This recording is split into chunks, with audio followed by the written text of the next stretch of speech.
Welcome to the Sloth Investor podcast with your host, Mr. Sloth. The information on this podcast is provided for education and informational purposes only.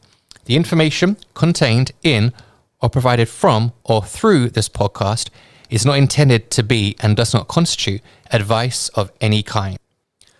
Welcome everyone to episode 19 of the Sloth Investor podcast, an investing podcast that explores why I believe the humble sloth is the best animal to characterize successful investing. Once again, I'm joined by my fellow sloth investor and co-host Jay. Jay, how are you? Well, for those who are fans of fans of ice hockey, I won't mention my team because they're on a bit of a streak and I don't want to jinx anything like I did before. But what I will say is, being from Canada, man, the temperature here, I don't remember Hong Kong being this cold for this long. I mean, it's chilly out there, man. Oh my goodness. I cannot remember Hong Kong being this cold for such a sustained period of time. It's wet today. I guess we haven't had so much rain recently, but it's wet today. It's cold. And I feel like I'm back in the UK. Oh yeah. The way you were dressed today was you look like you're ready for a summer in the UK. Yeah, absolutely. All right. So, Jay, to our listeners, an apology for the large gap between episodes. Our last episode was mid-January, and with the current situation here in Hong Kong, it has been difficult for Jay and I to connect.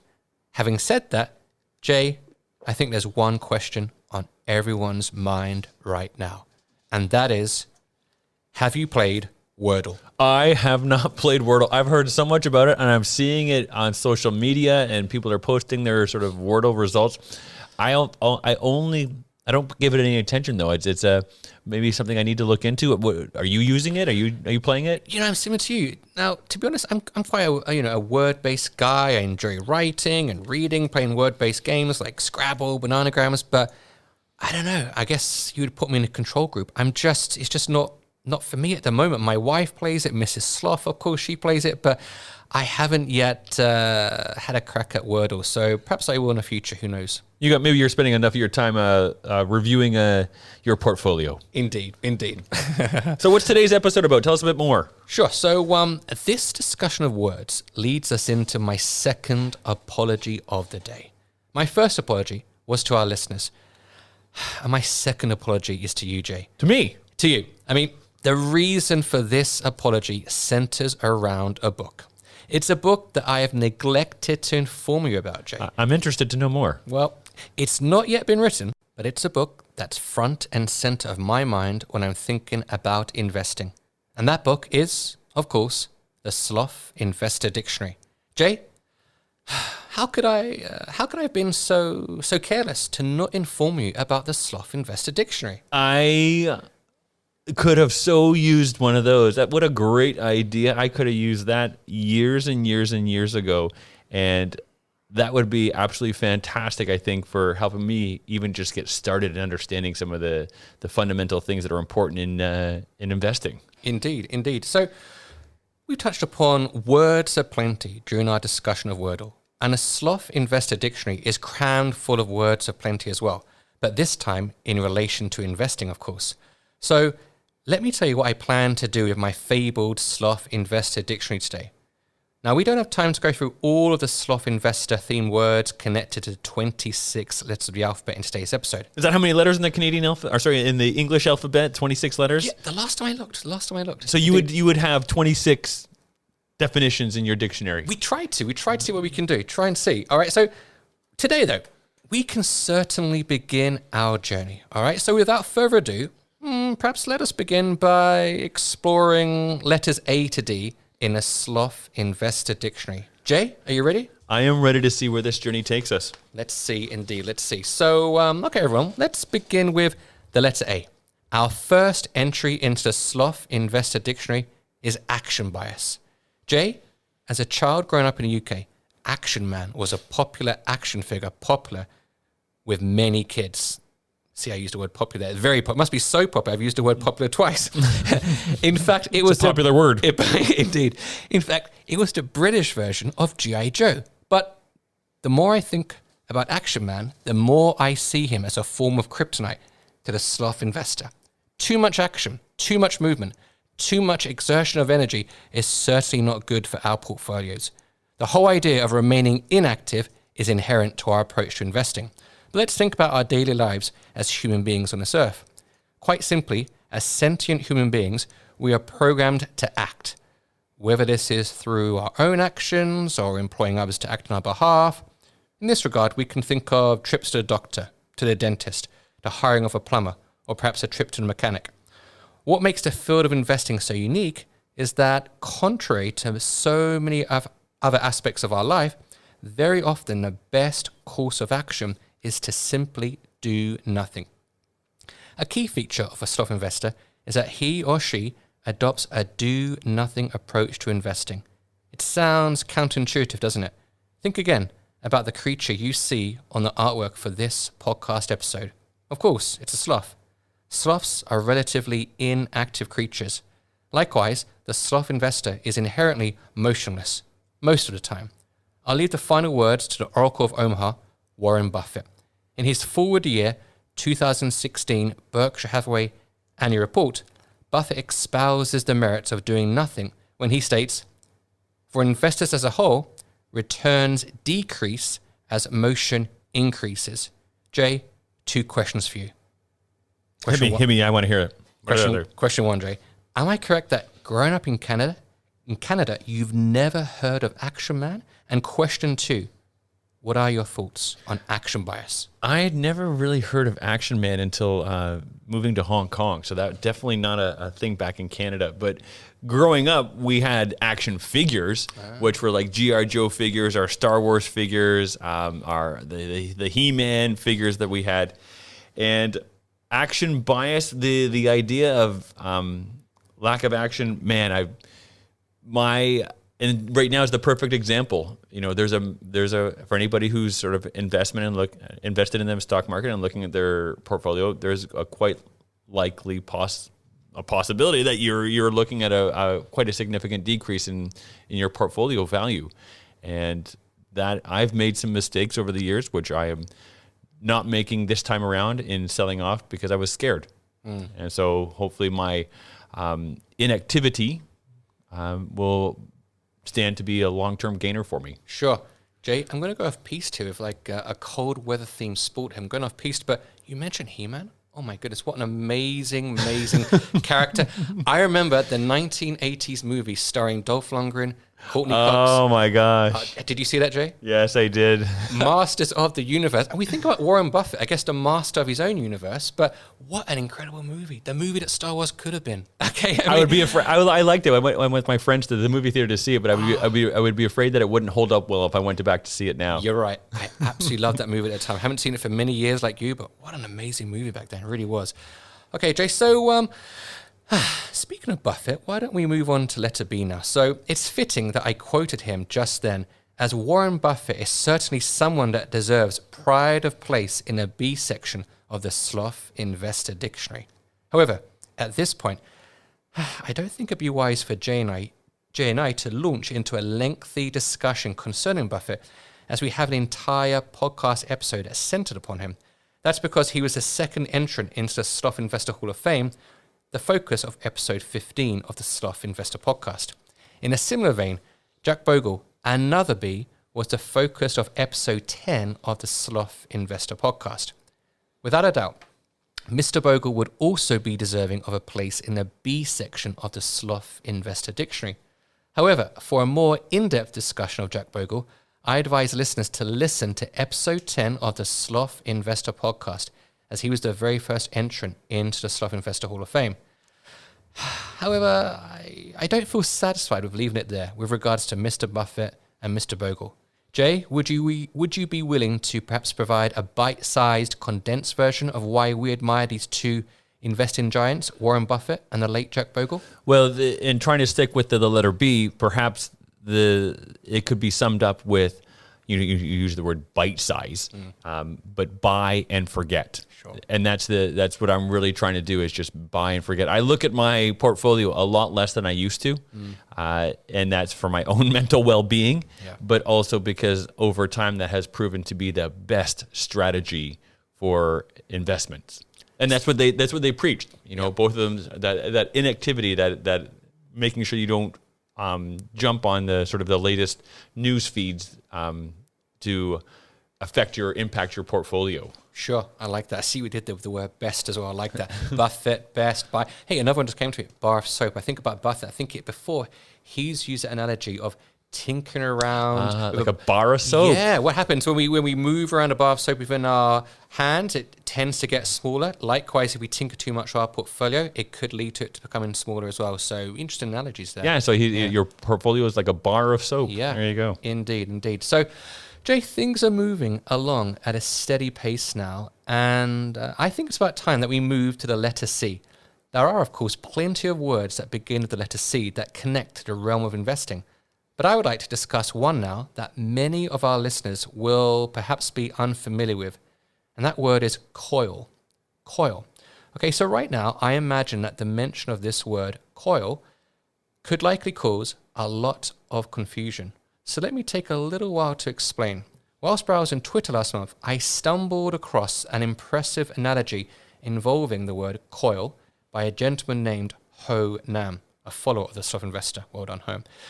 Now, Ho Nam is the managing director of Sloth Ventures, a venture capital firm based in California. And this is what he had to say. Begin quote. Imagery that might help stomach downturn. I picture a spring coil that's being loaded as it goes down. The more it goes, the more powerful the force that will propel it back to normal levels. I felt it deeply in '08. So much energy stored, and it did shoot up like a rocket later. End quote. Now, I thought this was a fantastic tweet and altogether fantastic statement. This notion of a spring coil being loaded heavily as it is pushed down, and, to paraphrase Ho, the more it goes down, the more powerful the force there will be that propels it back to normal levels.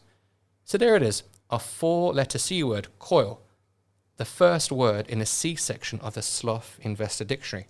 Jay, what are your thoughts on this concept of a coil? Well, I saw a graph today, and it showed almost it spoke to this, and it showed, over periods of sell-offs, then the coil spring effect that things just bounce back up. Sometimes as quickly as they've come down. And it was a really great reminder about how, you need to be a long-term investor. Avoid the reactionary movements in your portfolio. Allow for the coil and see it as a buying opportunity. When the coil is under pressure and is down and under tension, I view right now the sell-off right now as a buying opportunity for a lot of very good companies. Sure. Absolutely, Jay. Sure. So how could we not include the next word in the C section of the Sloth Investor Dictionary? It's actually a phrase. Even more than that, it's a concept that on reflection, I wish we had discussed in our Christmas episode.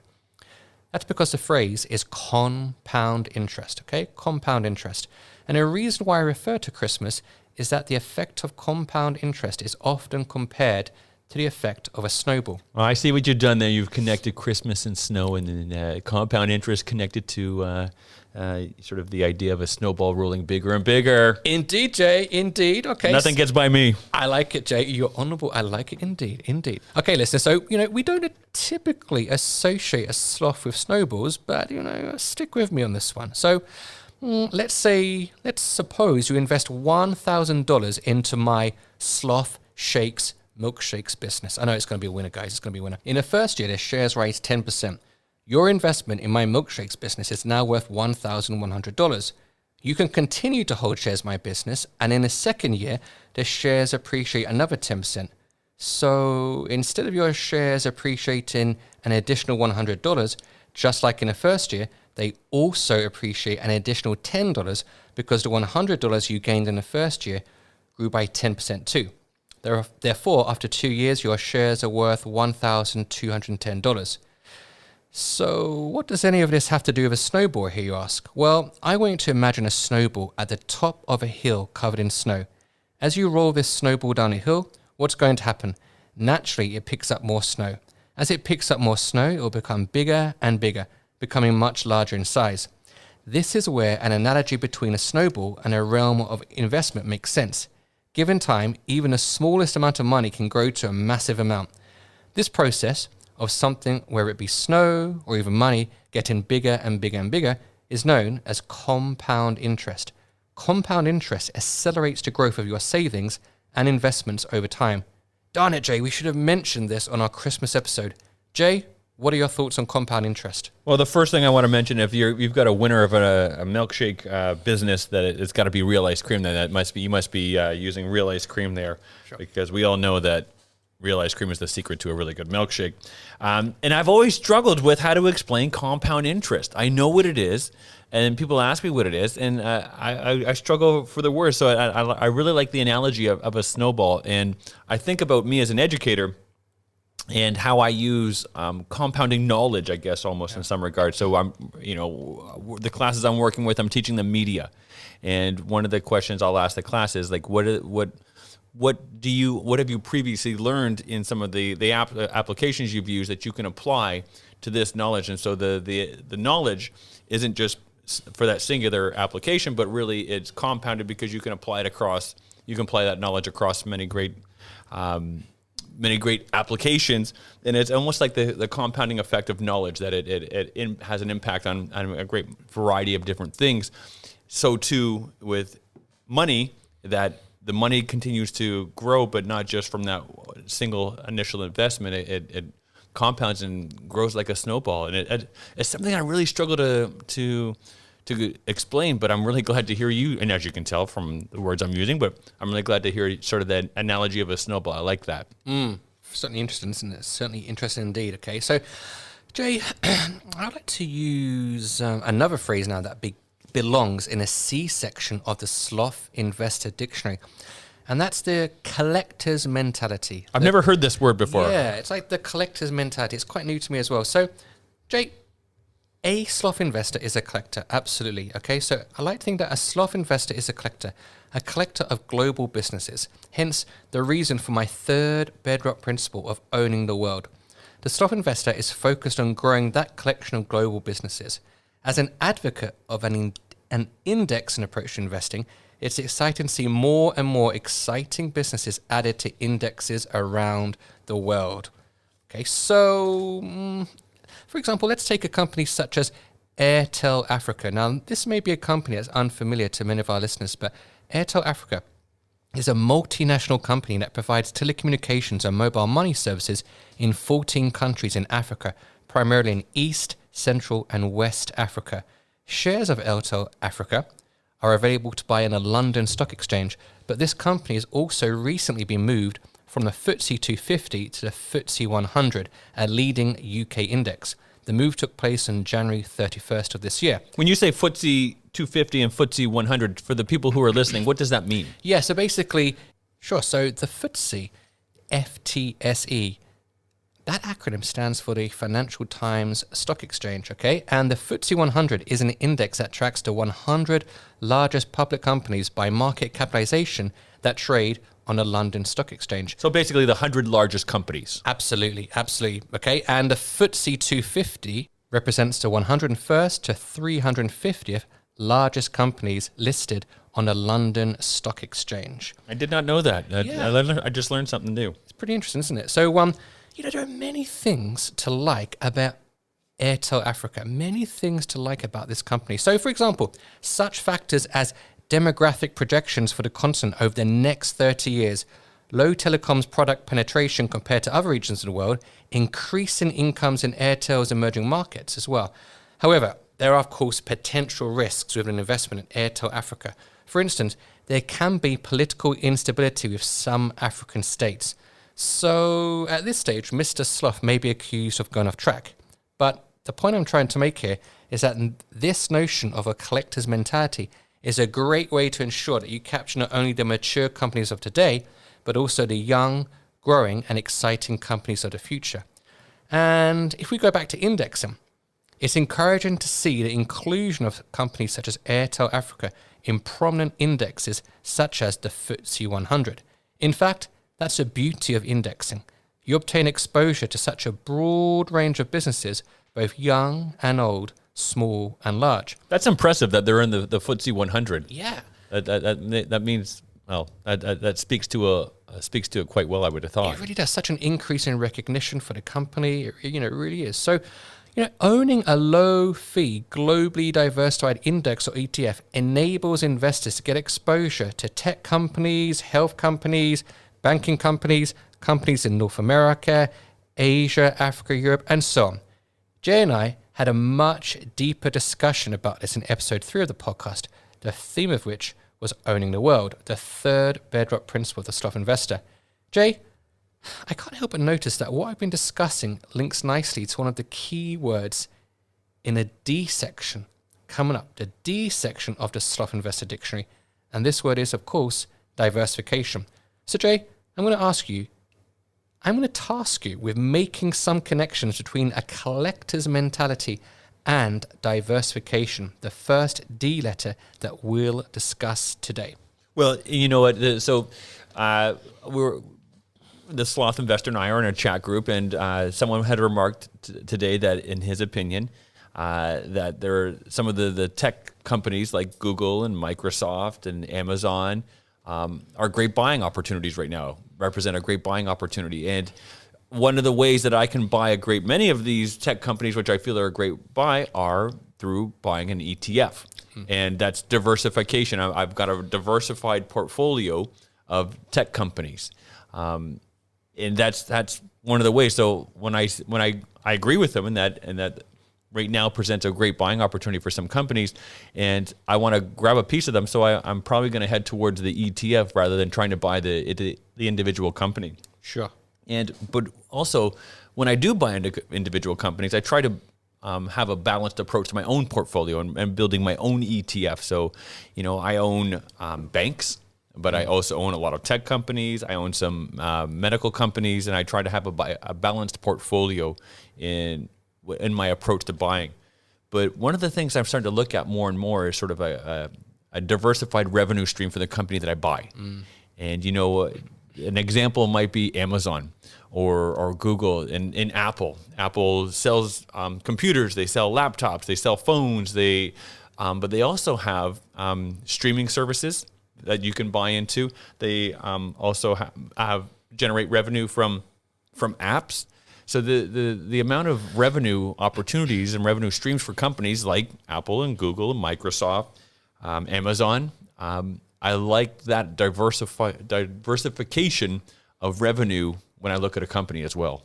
I love that, Jay. And going back to Apple, I just, literally last night, I purchased a movie, Boiling Point with Stephen Graham. Have you heard of it? Have you seen it? No, I haven't. No. Great movie, and it's about... You'd recommend it? I recommend it. It's shot in an 1.5-hour take, so it's pretty incredible. So it starts off, the chef is walking to his restaurant, and what did I do to Sloth Investor? I paid Apple a couple of dollars to watch the movie last night. It was great, but yeah, just the importance of streaming to Apple and so many businesses. It's amazing. As an owner of Apple stock, I thank you for your contribution to my stock value. There you go. All right. So, Jay, we've been exploring the first 4 letters in a Sloth Investor Dictionary. Jay, thank you for discussing diversification. Well, let's bring today's podcast to a close with a discussion of another word that belongs in a D section of the Sloth Investor Dictionary. So, let me introduce this word by using a cryptic song title from the British singer Morrissey. One of his songs is named "The More You Ignore Me, The Closer I'll Get." And the song is taken from his 1994 album, Vauxhall and I. Where do you come up with these things? How do you find them? Eclectic taste in music. I'm not a massive Morrissey fan, I must admit, but I thought about this song. I thought about, the more you ignore me, the closer I'll get. And, what did this remind the Sloth Investor of? The more you ignore, the closer I'll get. Well, Jay, it is, of course, debt. Jay, if we continue with this musical theme, it seems that debt can get the better of even the most successful of musical artists. For example, these are some of the lyrics from Kanye West's song, St. Pablo, from his 2016 album, The Life of Pablo. I can't do it in Kanye's voice. I'm sorry, guys. I'm going to just straighten my own voice. My wife said, I can't say no to nobody. And at this rate, we're going to both die broke. Got friends that ask me for money knowing I'm in debt. And Kanye. What is there left to say? So, while debt often has negative connotations, it's important to generate a distinction between good debt and bad debt. Good debt is used to invest something that will increase in value. For example, perhaps a student loan, a mortgage, or a business loan. Bad debt is generally described as borrowing money at a high rate of interest for items that won't increase in value. For example, high interest rate car loans and credit card debt are some examples of bad debt. For me, the profound point about debt is that it can function like a straitjacket, exerting a stranglehold on your financial flexibility. Quite simply, debt bogs us down. It holds us back. Let me now quote from a book entitled Happy Money, The Science of Happy Spending by Elizabeth Dunn and Michael Norton. This is also a book that we frequently referenced in episode 13 of the podcast during our focus on how we can spend money to achieve greater happiness. This is what the authors of the book have to say about debt. Begin quote. The power of now makes people believe that paying for something in the future will produce less misery than paying today. If paying is aversive, surely it is wise to put it off for as long as possible. The problem is that just the opposite is true. Almost half of all US residents report worrying about their debts. Although the relationship between income and happiness is fairly weak among Americans, there is a much stronger relationship between individuals' happiness and whether they have difficulty paying their bills. In other words, what we owe is a bigger predictor of our happiness than what we make. They then go on to state, debt is particularly detrimental for marriage. Married couples with higher levels of debt show increases in marital conflict. Jay, as we bring today's episode to a close, what are your thoughts on debt? Well, the first thing that comes to mind is that snowball effect that it can snowball out of control if you don't have good control in it. And you mentioned good debt and bad debt. And myself as an investor, one of the things I struggle with in my investments right now, I have two pieces of property, and there's a mortgage attached to both of them. And I wonder, is it better to take money out of my investments, which will have that compounding snowball effect, and pay off the mortgage, or do I continue to leave it in the investment and continue with my mortgage? The good news is for me, my mortgage, and I consider a mortgage, when you buy money, I've bought money at a really reasonable rate. I've bought money to pay for the house at a very low interest rate, and somewhere in the neighborhood around 2%. And I consider that to be a decent mortgage rate. But I do struggle with that. I do wonder that. And part of me says I want this debt out of my life, but I have to reconcile that with the fact that it's not a bad debt right now. Absolutely. And I think it's just so pivotal. And I'm sure we'll talk about this in an upcoming episode when we look at perhaps, letters E to J or E to K, for example. But education is so important to teach young people about debt and the pitfalls of debt, the way it can exert a stranglehold upon our finances. So certainly some key points. Thanks, Jay. So, that just about wraps things up for today. In a future episode, perhaps not episode 20, but a little further down the line, we'll continue our exploration of the words that comprise the Sloth Investor Dictionary. But for now, I think we'll stop right there at the letter D. In fact, this may be a little bit corny, guys, but I'm going to use the letters A to D to sign off from this episode. So all that remains to say from me is adios, bye, ciao, and let's depart. Jay, that was episode 19. What do you have to say? I hope everybody stays warm who's in Hong Kong and listening, and we will see you for episode 20 before too long. See you soon, guys. Bye for now. Bye-bye.